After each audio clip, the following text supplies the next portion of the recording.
Hi, as part of our work of representing the voice of business, I am delighted to welcome you to this, a new video series entitled Talking Thames Valley.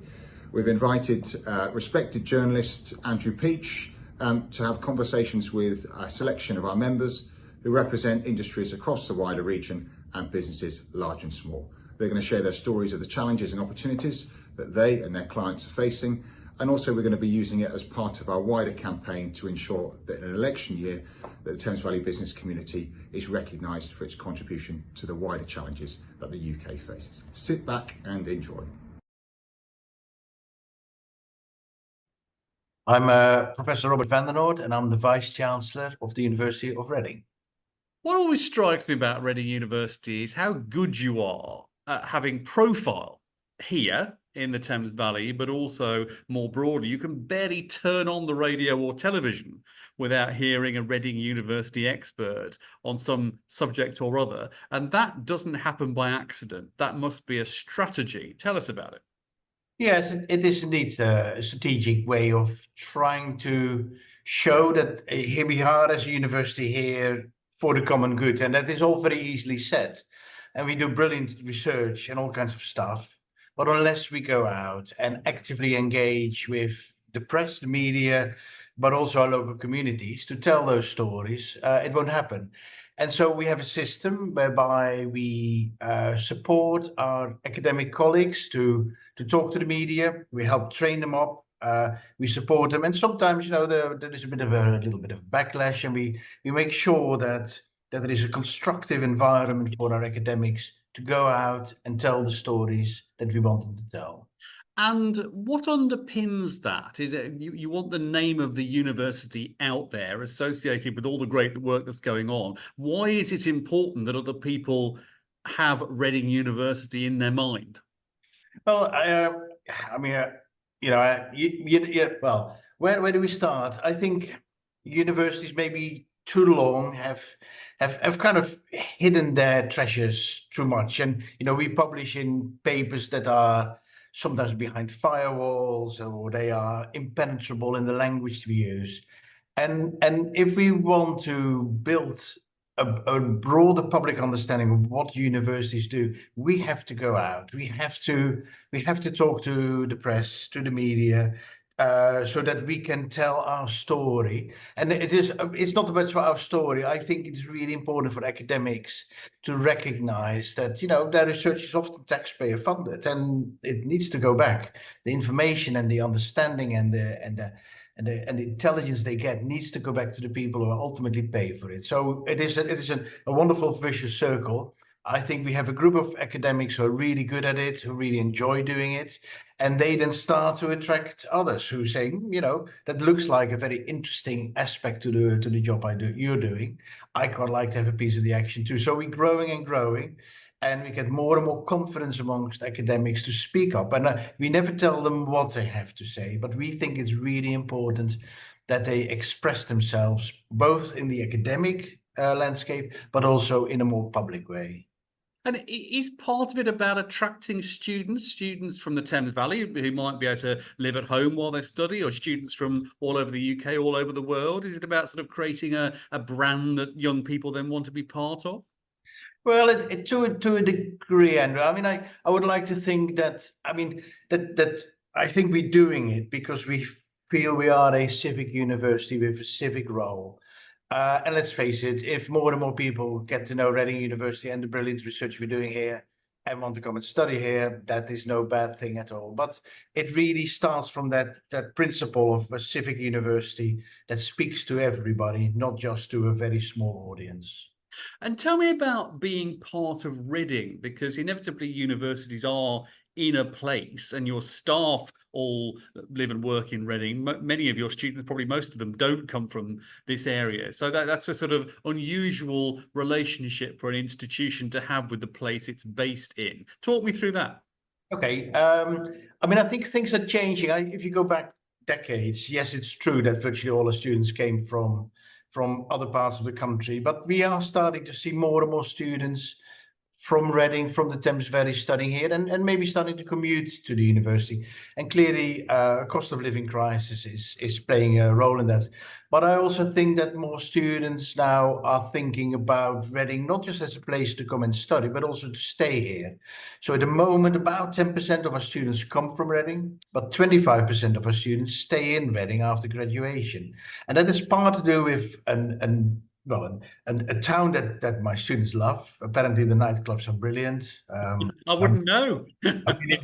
Me neither. But but it is also the businesses that come here now, the multinationals who are looking for graduates, the many companies that settle down here.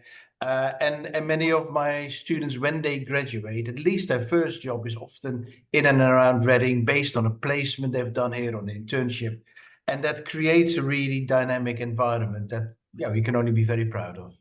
Is there, these papers and pieces of work must cross your desk every day. What is Reading University doing right now that you're most excited about?